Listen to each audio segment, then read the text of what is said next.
That was great. So I was adjusting the microphone, it came off in my hand and off the belt. While I'm adjusting this, because I can multitask, I need to remind everyone that there is a special called business meeting for tonight.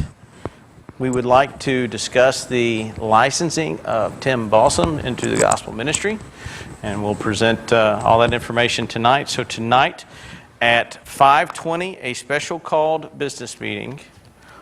Also, as you're turning to Mark chapter 10, Easter's just coming up around the corner, and I have seen the amount of eggs, and I have seen the amount of candies, and the Easter bunny is going to be light this year. So if we could help out the Easter egg hunt by providing eggs and candy or the funds to make that happen, that would be great. If you could see your way clear or led in that direction by God to do so. Matthew chapter 10. Matthew chapter 10 is where we're going to begin. And while you're turning there, I will drink from a glass of water. Matthew chapter 10, starting in verse 32. Mark, where's he in Matthew chapter 10? Yeah, can you believe that? My goodness. It's the beard, it's weighing on my mind.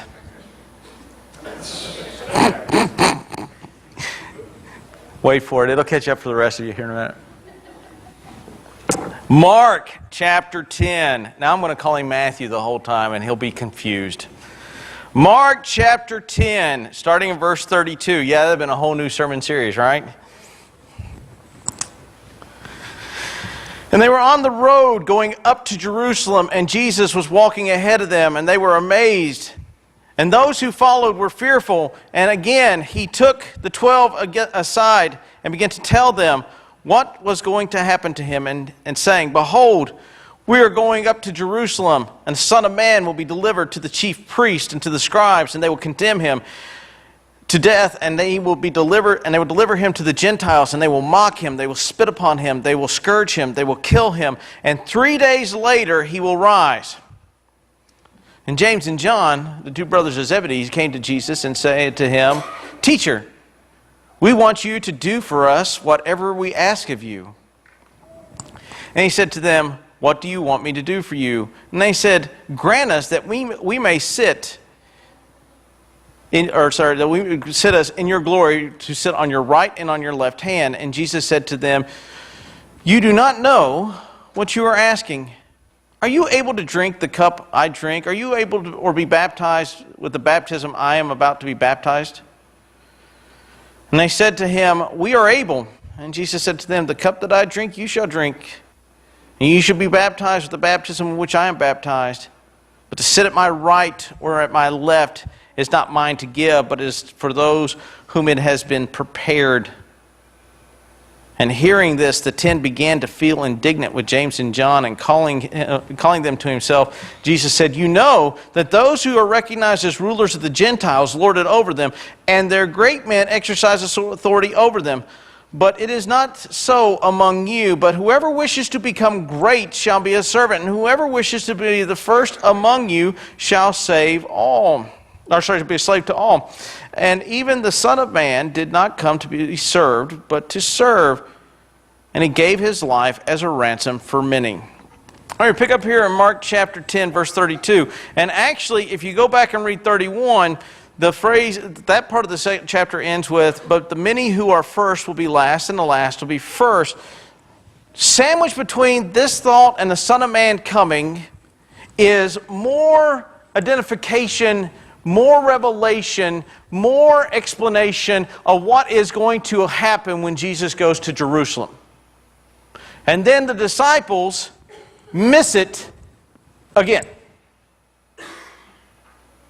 See the great tragedy of this. Notice how it begins. They're walking along, they're amazed at his teaching. Jesus comes and pulls them aside and says, "Look, further revelation." This is the fourth time Jesus has revealed to the disciples in the last 3 chapters that he is coming to die. And notice the response from the disciples. Yeah, that's cool.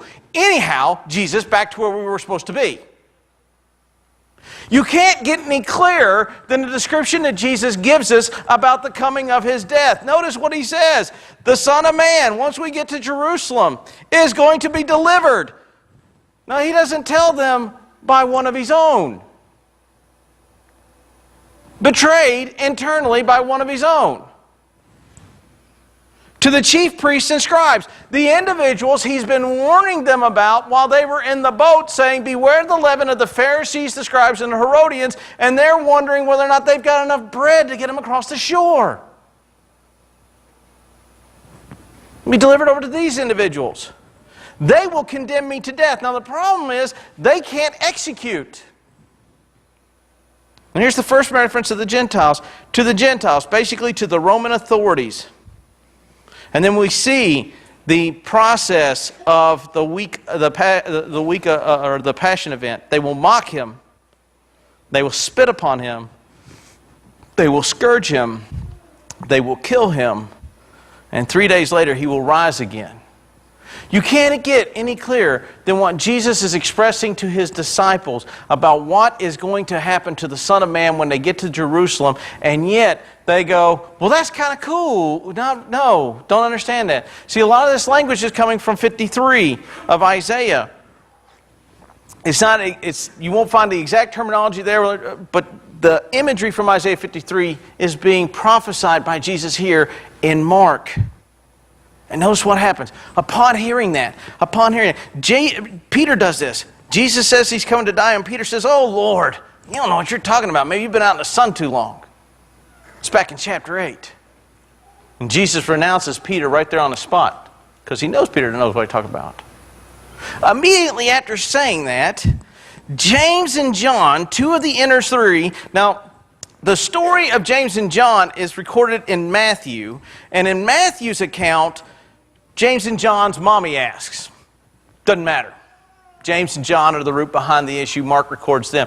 James and John ask Jesus, that's cool, but hey, we have a question, and we want you to grant for us anything we want first.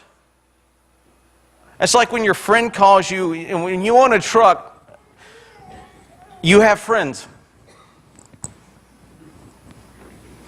You have friends you don't know you have. There we go. Hey, what you doing Saturday? I don't know. What do you need moved Saturday? I had to start asking that because I had friends I didn't know I had. Hey, a friend of mine needs to move a... No. Well, what do you... Doesn't matter. But no. What? No. Aren't you watching TV? No. And I'm going to try to speak fast because the Red Wings are playing at noon, and so I'm a hockey guy, so... So if you listen fast... No, I'm kidding. So James and John come to Jesus with this cryptic question. Now, Jesus has just told them the events that are going to occur in what we call Holy Week. And their response to it is, well, we would like to sit one on your right and one on your left when your kingdom comes into glory. Forgetting the part that the first shall be last and the last shall be first, and the Son of Man is coming to die and then will rise again, they are seeking positions of authority in Jesus' kingdom while missing the point of the purpose of Jesus' coming. Have you ever seen the movie Milo and Otis? With little kids, Milo and Otis? Yeah, Milo and Otis? No? For those of you who haven't watched it, if you got grandkids, watch it. It's a great movie to sleep through. I've gotten some. I actually finally watched it for the first time all the way through the other day, and my kids have watched it probably since 2010. And I usually, somewhere along the line of the cat getting into the box, into the rivers, we usually went...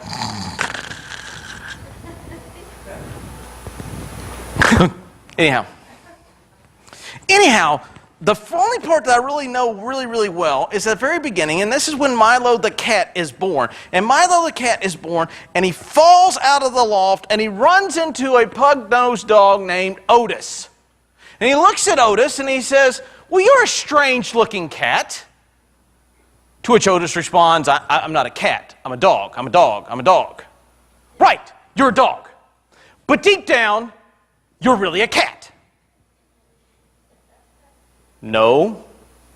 Well, I'm a dog. Right. But deep down, you're really a cat, right? No, I'm a dog. It's like when I go onto certain pages and do debate, my name kind of gives people an odd sense of, it gives them an odd understanding of who I really am. And every now and then I'll get verses quoted that women should remain silent in church. To which then I reply with, dude, I'm a guy. And then that guy goes away. What happens is they hear this statement. And then they look and go, yeah, you're coming to die. But when your kingdom's here, let me be in charge. No, I'm coming to die. Yeah, I got you, come to die. I've got it. Yeah, that's cool. Yeah, don't know what to do with it. So anyhow, when your kingdom gets here, can I help you run it? I've come to die. Yeah, I got that. I know you keep saying this weird thing.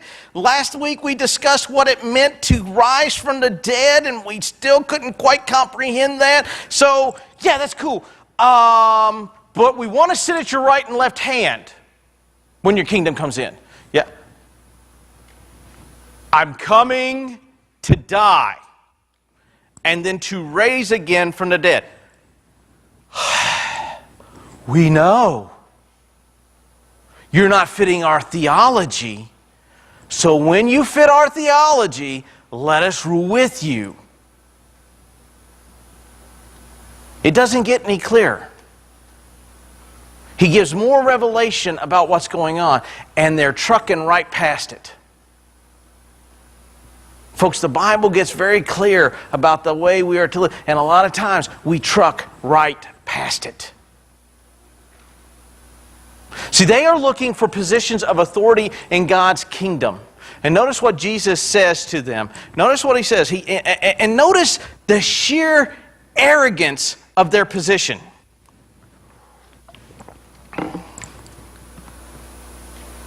You don't know what you're asking. And do you think they really knew what they were asking at this point? I mean, Peter kind of does the same kind of thing. Lord, these other chumps, they're going to leave you. But I'll be right there, mister. I got a sword but can't hit a dude in the head with it. I mean, it's not hard to swing a sword, but yet Peter was, mechanically challenged and missed. Hit a dude in the ear. I've seen soldiers like that. The safest place in front of them when they're shooting is in front of them. Don't move, you'll run into it. Just stand there and look right at them. They'll shoot around you. I don't know. There's this movie where people were slinging bullets around things. I saw it at one point. I think that's what they think they do with an M16. If they sling it, it'll go around people. That's not how bullets work. Do you know, you do not know what you're asking for. Oh, yeah, we do. We want to sit at your right and left hand. No, I'm coming to die. I'm going to be scourged. I'm going to be mocked. I'm going to be spat upon. Yeah, we can handle that. Yep. Yeah, it's like that tough talk at basic training at the reset holding area, and then when they actually meet that round brown, how the tears start flowing. Oh, I want to be here. Too bad. Are you able to drink the cup that I drink? Or to be baptized with the baptism I am baptized? There's a lot of discussion a while back about what baptism is. This is not talking about baptism for salvation. A couple weeks ago we talked about how the Jews would take their cups and their pots and dip it into water. The terminology there is baptize. This comes from the Greek word bapto, which means to dip in something. That's what it means, dip in water typically. And Jesus is basically saying, the cup of which I drink and the baptism in which I will be engulfed in is something that is all painful and so consuming. Are you capable of drinking from the cup that I'm about ready to drink from? The suffering and the anguish and the pain that I will take upon myself, are you capable of doing that? And are you willing to be overwhelmed With the with the anguish that comes with that. And their response is an arrogant, well, yeah. Yeah, sure, why not? There's a lack of understanding of the purpose of the Christ. Blinded by an ambition for power. That's what happened.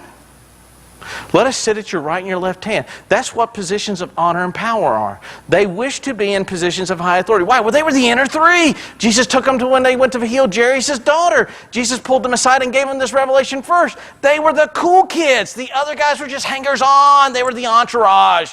They're the part of the zombie team you have just to get away. Right? If you're into that stuff.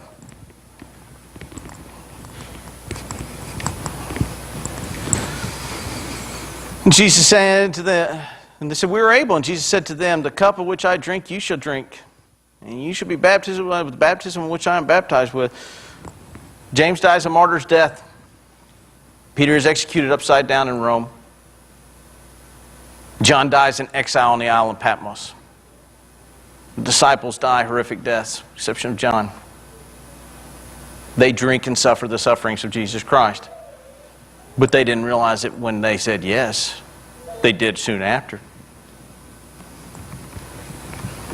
And hearing this, the 10, feeling indignant with James and John, called him out. Now, wouldn't you feel the same way? If you're one of the hangers-on, if you're one of the entourage, and you're in with the 12, and all of a sudden 2 of them have enough guts to go, hey, Jesus, let us sit at the only 2 places of pride of place that is capable. Now, Jesus says, no, I can't give this to you. This is for the prepared. Hebrews tells us who it's prepared for. The Son sits at the right hand of the Father, which means who sits on His left? It would be the Father. The other is not for Him to give. That's not His place to put them there. They don't get that special privilege, which is what they're seeking, like you would find amongst the Gentiles. Because they're not God. They're not deity.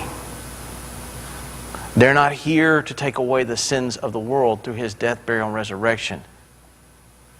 They miss the purpose of His coming, which is selfless service. Notice what He says. Notice what He says. You know that those who are recognized as rulers of the Gentiles lord it over them, and their great men exercise authority over them. But it's not so among you, but whoever wishes to become great among you shall be your servant. And whoever wishes to be first among you shall be a slave to all. Now notice what He says. Look, you have seen how the Gentile rulers have run this land. You know how they run their government, and they lord it over you. How many of you ever worked for a boss, and how many of you ever worked for a leader? And you say, well, those are the same. No, if you've worked for a boss, you know the difference between a boss and a leader. The Gentiles prefer the boss method. This is the way it is. This is how it's going to be. The Gentiles do that.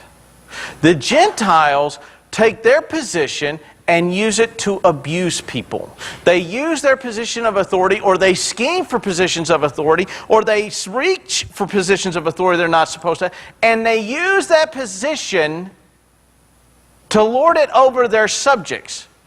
Go look at the king through history, through England, through France. Go look at church history when the popes and the church began to gain great power, and the abuses that were done in the name of Jesus Christ against the people who claim the name of Jesus Christ. Because they were not looking for the purpose of service.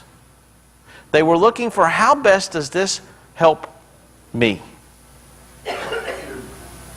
And see, this is common. Everyone struggles with this. It is that tiny little voice in the back of our head says, you deserve this, go do it. We've all worked for someone that has had this position. We've all seen people that do this. Churches are full of folks. And I say churches, I'm not talking this church, I'm talking churches universal. We've either seen the pastor who has come in and is the absolute dictator and the oppressor, and he is the boss. And what he says goes. Or you see the church that have people in it that go and do things to where they are the boss and what they say goes. Why? The same reason why you have abuse of authority in military, the same reason why you have abuse of authority in police departments, the same reason why you have the abuse of authority in governmental systems is the same reason why you have abuse of authority within churches amongst the people and amongst the clergy. Why? Because we are all people that are selfish, fallen individuals, and we are saved by the grace of God. And what happens is we begin looking for a position of authority instead of a position of service. And that's where the rub comes. Imagine what a great message the church would have if they put service of others first. But notice what James and John did. They sought for themselves first and then everyone else to follow. They missed the purpose of Jesus' coming. Jesus' coming does not serve himself. Think about it. It does not serve deity to die in any purpose other than the salvific plan that God lays out. And that's what Jesus says. Notice what Jesus says here. Check it out. Whoever wishes to be first among you shall be a slave of all. For even the Son of Man did not come to be served, but to serve, and give his life as a ransom to many. I as deity. And see, this is what we got to remember. When Jesus talks about coming to be served and to serve, there's no one greater than Jesus. He, the Father, and the Holy Spirit are co-equal, co-eternal in all things. There's no one greater. He is the King of Kings. He is the Lord of Lords. He could have been served by the emperor or the Roman Empire because he is a true deity. He could have looked at every one of the situations he dealt with and simply scoffed at them and gone on and been right in doing so. Why? Because who are you going to argue with? He is a God. And notice what our God says about us and the position of servitude. I did not come to be served. I could have come and lorded my position over you. I could have come and abused my position and abused you with it. And you couldn't have done a thing about it. But instead, I came and served. This goes back to Sunday night, last Sunday night. If you weren't here, you ought to show up. We're going to a little sermon why Jesus comes to die. And in Philippians chapter 2, it tells us that Christ, though did not see equality with the Father something to be grasped, i.e., he did not see his pride of place in heaven something to hold on and retain, took on the form of a human and humbled himself and came in obedience to the Father to the point of death. That is serving one another. When we begin seeking our own way, that's not. When we begin looking for means by which we can obtain power, that's not. When we come looking for means by which we can build a bigger kingdom, that is not. I know pastors, that's their sole goal. I want to get a church to this size, and then once it gets that far, I'm going to send my resume out, and then I'm going to get a church to the next size, and then when it gets to that size, I'm going to send my resume out, and I'm going to get to the church to that size, and I'm going to do it. But okay, rock on. You've now indicated what you're about with your mouth. We know folks like that.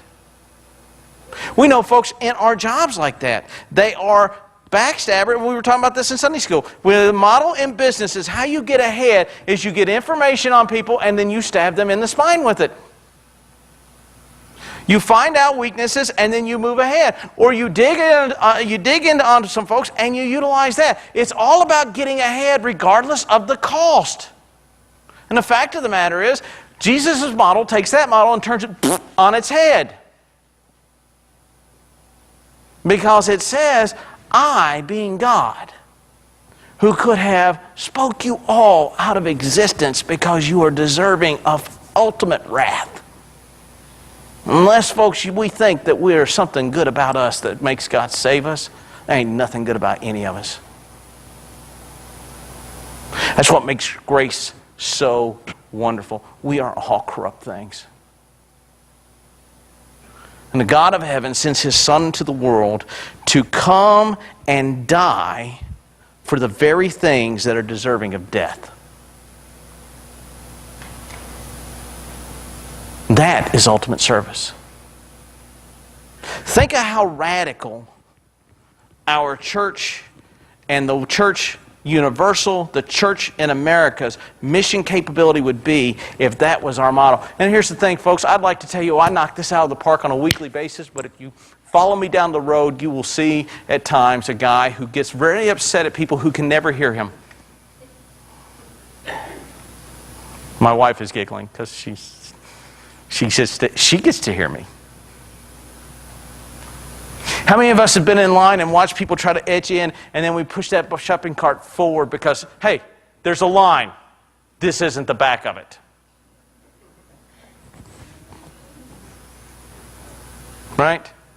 I've done it. I've done it in other areas that I would say that I would be proud of, but I'm not. Think of how radical the concept of the church would be if we actually followed the model that Jesus did. I possessing all power, I possessing that of deity, I possessing total authority, can crush you with a thought. Think about this, folks. The deity that could crush us with a thought, not even a thought, comes to serve us through death so that we can be seen as redeemed. He ransoms us back. His death pays a ransom to the Father, which sets us free. He ransoms us back when we don't deserve it. Think about that awesome concept right there. And the concept of what service really means. It is to place the needs of someone else ahead of yours. Political aspirations, someone else ahead of yours. Think about how radical our political system would be if we quit trying to chop people down for what they might have hidden way back in a closet somewhere 40 years ago when someone made a kid cry in elementary school. If I ever ran for political offices, there's tons of kids I've shoved into lockers that are going to come out and rat me out. And there's people that shove me in lockers that I'll rat them out. Think about how radically different our political system would be if we would do that. And yet, this is an area we struggle with. This is an area the disciples struggle with. Notice what happened. After hearing Jesus telling them, I'm coming to die and going to rise again, they immediately go to, well, let us have a position of authority. It's common. It's there. We fight against it. Sometimes we fight and we're successful. Sometimes we fight and we lose. But the fact of the matter is, our purpose and our goal should be that of the mind of Christ, where our actions are putting the work of others ahead of the work of our own. They're putting the interests of others ahead of the interests of our own. The interests of other folks instead of the selfish interests of ourselves. Otherwise, we become nothing more than clanging gongs. And here's the thing. I would love to tell you I knocked this out of the park, but there are days that I do not. And that's not to say, well, you know, the pastor does it, therefore I get a pass. No, it's to tell you that even the man of God that stands before you preaching is also a fallen man of God who stands before you preaching and is susceptible to the exact same things that you are. And while I still have the obligation to the next day get up, dust off, and move forward. These two men are men of God. They go on to shape the world as the other 12 do. And they screw up here. Think of the radical nature of salvation. Deity. God Himself, in the second person of the triune God, comes to earth and takes on the form of a man. Willingly goes to Jerusalem. Could have said, I'm not going to Jerusalem. This is what's going to happen in Jerusalem. We're going to go to Tarshish. The Son of Man is going to go to Jerusalem. The Son of Man is going to be betrayed. The Son of Man is going to be handed over to the chief priests and to the scribes. He is going to be condemned to death. He is going to be put to death by the Gentile authorities. He is going to be mocked, scourged, beaten, spat upon, and he will die. And on the third day he will rise again to ransom you back. It's an amazing concept of God's love and God's willingness to go to the utmost for those things that are undeserving of His utmost. And yet that is what He demonstrates with us. If you were here today and you've never heard this love that God has for you by the sending of the Son into the world to die for you. In a moment when the praise band comes to sing, I'll have my mic turned off. I'd like to sit and talk to you about what it means further about the sacrificial love that Christ has for those of whom He's come to die for. You're here today and you've been coming to Skyline for a while. You say, today would be a great day to join. I'd like to offer the opportunity again. I'll have the microphone turned off. At the time, the praise band will come forward. If you will please stand with me.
Would mind being seated? This is Tim Bossum.